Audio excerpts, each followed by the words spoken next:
Hector P रसोई के रास्ते से थिएटर में प्रवेश करता है और बिना रुके चलता जाता है। वह लोगों को पास करता है, उनमें से कुछ उसे पहचानते हैं जबकि अन्य नहीं। जो लोग उसे जानते हैं वे उसे रोकने की कोशिश करते हैं, किंतु वह मंच पर जाने के लिए दृढ़ संकल्पित होता है। ये टैलेंट शो होता है जिसमें वह प्रदर्शन करना चाहता है, किंतु उसे पहले ही अस्वीकार कर दिया गया होता है। अब जैसे ही वह मंच पर आता है उसे बाहर निकाल दिया जाता है। हेक्टर एक असफल जादूगर होता है जो चमत्कार कर सकता है, किंतु वह अपनी चमक खो चुका होता है। निराश होकर वह पशु स्टोर में जाता है। वह दुकान के मालिक के लौटने का इंतजार करता है। तभी वह एक आवाज गाते हुए सुनता है। आवाज सुरीली होती है। हेक्टर इससे मंत्रमुग्ध होकर दुकान के पीछे ढूंढने जाता है और उसे पता चलता है कि यह आवाज किसी इंसान की नहीं है। पिंजरे में बंद एक मगरमच्छ गाता है। हेक्टर पिंजरा खोलता है और उसे बाहर आने देता है। ये प्राणी उसे मासूमियत से देखता है। हेक्टर इसे घर ले आता है। वह उसका नाम लायल रखता है। वह उससे गाने का आग्रह करता है, किंतु प्राणी छोटा होता है और वह सोना चाहता था। हेक्टर उसे मजबूर नहीं करता है। वह धीरे से उसे अपने मफलर में लपेट देता है। हेक्टर की दयालुता को देखकर लायल गाना शुरू कर देता है। जैसे ही वे अभ्यास करते हैं, लायल न केवल गाता है बल्कि डांस भी करता है। वह एक कलाकार होता है। समय के साथ लायल का कद बढ़ता है और वह दिन आता है जब उन्हें प्रदर्शन करना होता है। हेक्टर शो के मैनेजर से मंच पर प्रदर्शन करने की विनती करता है। वह उसे कहता है कि अगर वह विफल हो गया तो वह खुद उसे पैसे देगा। अब जैसे ही वे प्रदर्शन करने के लिए मंच पर आते हैं, लायल लोगों की भीड़ देखकर चिंतित हो जाता है और एक भी शब्द उसके मुंह से नहीं निकल पाता। किंतु हेक्टर काफी दयालु होता है। वह लायल को दोषी नहीं ठहराता है। वह उसे अपना मफलर देकर पर्याप्त पैसा होने पर वापस आने का वादा करके घर से चला जाता है। समय बीतता है और एक नया परिवार इस घर में रहने आता है। लायल अपने अप्रिय पड़ोसी से परिचय होता है, जिसके पास एक सुंदर बिल्ली भी होती है। उनका बेटा जोश उसे सहलाने जाता है, किंतु वह अपना मन बदल लेता है। नए घर में उसकी पहली रात होती है। ऊपर से आने वाली आवाजें उसे डराती हैं। जोश अटारी तक जाता है और वहां उसे लकड़ी के बाड़े में बंद एक मूर्ति की तरह खड़ा मगरमच्छ दिखाई देता है। उसके साथ हेक्टर का एक नोटिस भी लगा होता है, जिसमें लिखा होता है कि उसके लायल का ख्याल रखें। ये सोचकर कि यह कुछ नहीं है, जोश वापस चला जाता है और लायल अंततः अपनी सांस को छोड़ता है, जिसे वह रोका हुआ था। जोश स्कूल में अपने पहले दिन को लेकर घबराया हुआ होता है। वह बिना सोचे समझे एक संगीत वीडियो बीच में चलाता है, जिसे कुछ बच्चों द्वारा शूट किया जाता है। वे उसे अजीब प्रतिक्रिया देकर चले जाते हैं। अपने स्कूल के पहले दिन के बाद रात को घर पर जोश प्रोफाइल देख रहा होता है। तब उसके पड़ोसी की बिल्ली एक खुली खिड़की के माध्यम से उसके शयन कक्ष में प्रवेश करती है। वह ऊपर से किसी को गाते हुए सुनता है और जांच करने के लिए जाता है। बिल्ली भी उसका पीछा करती है। ये लायल होता है, किंतु इस बार वह मूर्ति बनने का नाटक नहीं कर रहा होता है। जोश उसे हिलते हुए देखता है और गिर जाता है। बिल्ली उस पर हमला करने की कोशिश करती है, किंतु जब लायल अपना मुंह खोलता है तो वह सीधे उसके पेट में चला जाता है। लायल डर जाता है और भागने लगता है। जोश उसका पीछा करता है। वह लायल को एक गली में खो देता है और तभी एक शराबी आदमी अंधेरे से बाहर आता है। वह जोश पर हमला करने की कोशिश करता है। लायल छुपकर सब देख रहा होता है। वह बाहर आकर उस आदमी को डराता है। जोश उसकी ओर देखता है और आश्चर्यचकित हो जाता है। लायल बिल्ली को वापस बाहर निकालता है। जोश उससे बात करने की कोशिश करता है, किंतु लायल चला जाता है। अब अगले दिन जब जोश जागता है तो वह पहले से ही लायल के बगल में होता है। वह खुश होता है क्योंकि अब उसके पास एक पालतू जानवर है और उसे इसकी परवाह नहीं होती है कि यह एक मगरमच्छ है। जोश की सोच बदल जाती है। वह पहले की तरह चिंतित नहीं होता और आत्मविश्वास के साथ ट्रेन में चढ़ता है। लायल अटारी से नीचे आता है और रसोई के बर्तनों के साथ खिलवाड़ करता है। तभी जोश की माँ अंदर आती है। दिखने से पहले ही वह जल्दी से छिप जाता है। छत के ऊपर से वह जोश की माँ को रोते हुए देखता है। वह जोश और उसका पुराना वीडियो देखता है। उसे बेहतर महसूस कराने के लिए लायल दरवाजे पर कैंडी छोड़ता है, किंतु वह उन्हें फेंक देती है। स्कूल में जोश मगरमच्छ के बारे में पढ़ रहा होता है। तभी नृत्य कर रही वही लड़की ट्रूडी वहां से गुजरती है। जोश उसे बताता है कि उसके पास एक पालतू मगरमच्छ है। जैसा कि अपेक्षित था, वह उस पर विश्वास नहीं करती। बाद में जोश को बहुत आश्चर्य हुआ। ट्रूडी उसे फ्रेंड रिक्वेस्ट भेजती है, जिसे उसने सहर्ष स्वीकार कर लिया। मिस प्राइम जोश की सौतेली माँ होती है और वह किसी वजह से काफी परेशान होती है। मिस्टर प्राइम उसे सांत्वना देते हैं और उससे कहते हैं कि वह उनके जीवन का एक बड़ा हिस्सा है और हमेशा रहेगी। जोश और लायल रात को बाहर जाते हैं। वे कूड़ेदान में छिप जाते हैं। बिल्ली भी उसके साथ होती है। वे कूड़े में से भोजन इकट्ठा करते हैं। जब वे खाने के लिए एक साथ बैठते हैं, तब जोश उसे अपनी वास्तविक माँ के बारे में बताता है, जो तब मर गई होती है जब वह केवल 2 वर्ष का था।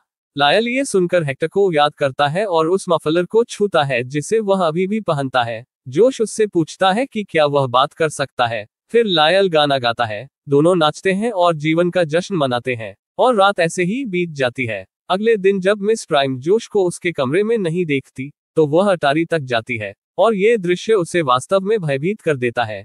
जोश और लायल सोए हुए होते हैं। वह चिल्लाती है और जोश का हाथ पकड़कर दरवाजे की ओर भागती है। लायल उनके सामने आता है और वह वही करता है जिसमें वह सबसे अच्छा है। वह गाता है और यह निश्चित रूप से काम कर जाता है। वह शांत हो जाती है। मिस प्राइम जोश के पिता को बताने वाली होती है, किंतु जब जोश बताता है कि वह उसका नया दोस्त है, तो वह रुक जाती है। वह अपने कमरे में जाती है और हथियार के रूप में झाड़ू लेकर ऊपर जाती है। जैसे ही वह दरवाजा खोलती है, वह लायल को नहाते हुए देखती है। वह वापस भागती है। लायल को समझ नहीं आता कि क्या करना है। वह उसे कैंडी देता है। मिस प्राइम उसे उठाती है और महसूस करती है कि वह वही था जो उसके दरवाजे पर कैंडी छोड़ा था। वह उसके साथ गाना और नृत्य करता है। जल्द ही वह भी लायल के साथ घुल मिल जाती है। मिस्टर ग्रम्स ने हर जगह कैमरे लगाए होते हैं, ताकि वह अपने पड़ोसी की गतिविधि पर नजर रख सके। मिस्टर प्राइम बाहर आते हैं और जोश और उसकी पत्नी को हंसते और पिज्जा खाते हुए देखते हैं। वह उसे अधिक खुश देखता है और सोच में पड़ जाता है, किंतु वह कुछ भी समझ नहीं पाता। मिस प्राइम उसे जोश के कमरे में ले जाती है और वहां वह लायल को देखता है। वो शब्दों से परे चौंक जाता है। मिस्टर प्राइम उसी तरह हरकत करते हैं जैसा मिस प्राइम ने किया था। वो दरवाजे की ओर दौड़ता है, और जैसे ही उसे खोलता है, दरवाजे के बाहर हेक्टर खड़ा होता है। वह वापस आ गया होता है। वह बिना किसी की परवाह किए अंदर घुस जाता है। जैसे ही लायल उसे देखता है, वह अपनी पीठ मोड़ लेता है।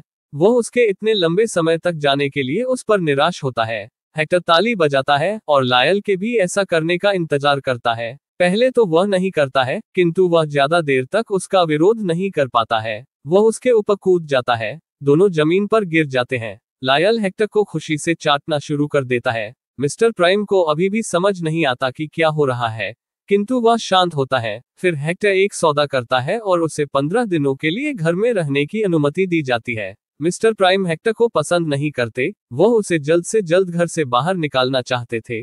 वे बाहर घूमने जाते हैं। हेक्टर और लायल को भी अपने साथ लेकर जाते हैं। लोग इस असामान्य समूह को घूरते हैं, किंतु हेक्टर उनकी परवाह नहीं करता है। हेक्टर खुश होता है क्योंकि उनके पास एक साथ होना सबसे अच्छा समय है। वे सभी करीब आते हैं। मिस्टर प्राइम बॉयलर की जांच करने के लिए अटारी तक जाता है। लायल उसका पीछा करता है। वह उस पर बॉक्सिंग शर्ट फेंकता है और उससे लड़ने का आग्रह करता है। एक सपना जिसे मिस्टर प्राइम ने बहुत समय पहले छोड़ दिया होता है, उसे अपने गौरवशाली दिन याद आते हैं। लायल और हेक्टर के आने से उनका जीवन हमेशा के लिए बदल गया होता है। हेक्टर कुछ जादुई करतब दिखा रहा होता है। तभी जोश उनसे अपना गाना प्रस्तुत करने के लिए कहता है। वे गाते हैं और परिवार में हर कोई आनंद उठाता है। हेक्टर का प्रस्ताव होता है कि उन्हें फिर से स्टेज प्रदर्शन शुरू करना चाहिए। लायल इसके लिए सहमत नहीं होता, किंतु जब हेक्टर उसके लिए गाकर उससे आग्रह करता है, तब वह अनिच्छा से सहमत हो जाता है। जोश समझ जाता है कि लायल नहीं जाना चाहता है, किंतु वह उन्हें जाने से नहीं रोक सकता। जब वे वापस लौटे तो जोश लाउंज में घूम रहा होता है। हेक्टर व्यथित दिखता है और सीधे अपने कमरे में चला जाता है। लायल धीरे धीरे चलता है और जैसे ही जोश उसे देखता है, वह गले लगाता है और उसे बताता है कि सब ठीक हो जाएगा। मिस्टर प्राइम पड़ोस की बैठक में जा रहे थे, तभी उन्होंने हेक्टर को कार से बाहर गिरते देखा। वह उन्हें बताता नहीं है और सीधे अंदर चला जाता है। पड़ोस ने उन्हें तेज आवाज के लिए बाहर निकालने का फैसला किया है, किंतु ठीक उसी समय हेक्टर अंदर आता है और ऐसा लगता है कि मिस्टर ग्रम्स और हेक्टर एक दूसरे को पहले से जानते हैं। वहां हेक्टर ने खुलासा किया कि ग्रम्स ने बिना किसी की सहमति के हमारे घर में कैमरा स्थापित किया है। अब बैठक रद्द कर दी जाती है। हेक्टर के जाने से पहले ग्रम्स ने उसे बातचीत के लिए रोक लिया। शाम को हेक्टर वापस घर आता है।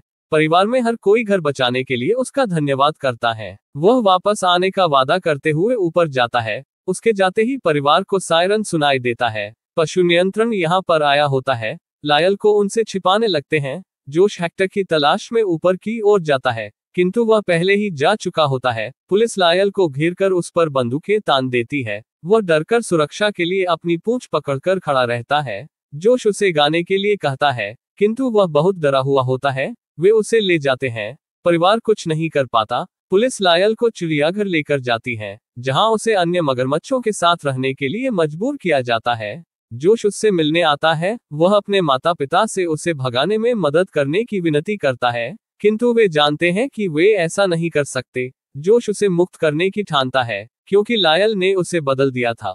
उसकी वजह से वह अब डरता नहीं है। जैसे जैसे सूरज ढलता है, दिन रात में बदल जाती है। लायल चिड़ियाघर में सलाखों के पीछे रहता है। इधर हेक्टर बस में यात्रा कर रहा होता है। वो काफी उदास दिखता है। उसको उनके साथ बिताए सभी पल याद आ रहे होते हैं। यहाँ तक कि मिस्टर ग्रम्प की बिल्ली भी कुछ नहीं खाती, क्योंकि उसे भी अपने दोस्त लायल की याद आती है। स्कूल में ट्रूडी जोश को चिंता करते हुए देखती है और उसके पास जाती है। वह उसे आशा देती है और उससे कहती है कि वह हार न माने, क्योंकि चमत्कार तब होते हैं जब आप उनसे कम उम्मीद करते हैं।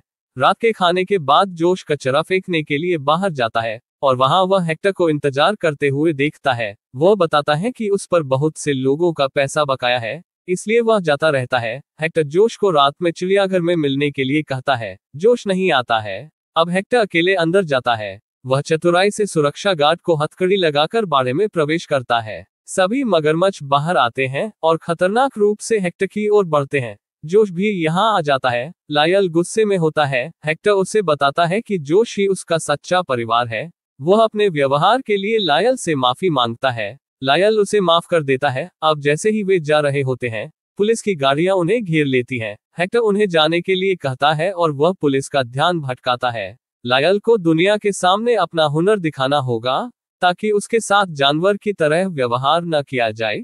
वे बाइक से उसी थिएटर की ओर जाते हैं, जहां लायल पहले प्रदर्शन नहीं कर पाया था। जोश के माता पिता उनके समर्थन के लिए आते हैं। ट्रूडी भी पहुंचती है और उन्हें प्रवेश करने में मदद करती है। अब हर कोई मगरमच्छ को मंच पर आते हुए देखता है। कोई भी उन्हें रोकने की हिम्मत नहीं करता। वे बिना किसी प्रतिरोध के मंच पर चलते हैं। पुलिस भी उन्हें पकड़ने के लिए तैयार होती है। लायल भीड़ को देखता है और खड़ा रहता है। जोश उससे गाने के लिए विनती करता है। वो वही गाना गाता है जो हेक्टर ने लिखा था, और हर कोई हंसता है। किंतु जैसे ही लायल अपने दोस्त को शर्मिंदा होते हुए देखता है, वह अपने डर से उबर जाता है और माइक लेकर तेज आवाज में गाता है। अब हर कोई जो हंस रहा था, वे कूद कर डांस करते हैं। ट्रूडी और उसकी टीम भी मंच पर आती है और डांस शुरू करती है। हेक्टर ये सब जेल से देखता है। उसे लायल पर गर्व होता है। अब मुकदमा शुरू होता है। ग्रम्प्स का तर्क होता है कि लायल को वापस चिड़ियाघर में डाल दिया जाना चाहिए। तभी हेक्टर आश्चर्यजनक रूप से दस्तावेजों के साथ यहाँ आता है और बताता है कि वर्षों पहले उनके घर के दस्तावेज में उनकी पसंद के किसी भी विदेशी जानवर को रहने की अनुमति दी हुई है, और इस तरह के सबूत के फलस्वरूप वे केस जीत जाते हैं। अब हेक्टर और लायल जोश के परिवार का स्थायी सदस्य बन जाते हैं और वे खुशी से एक साथ रहने लगते हैं।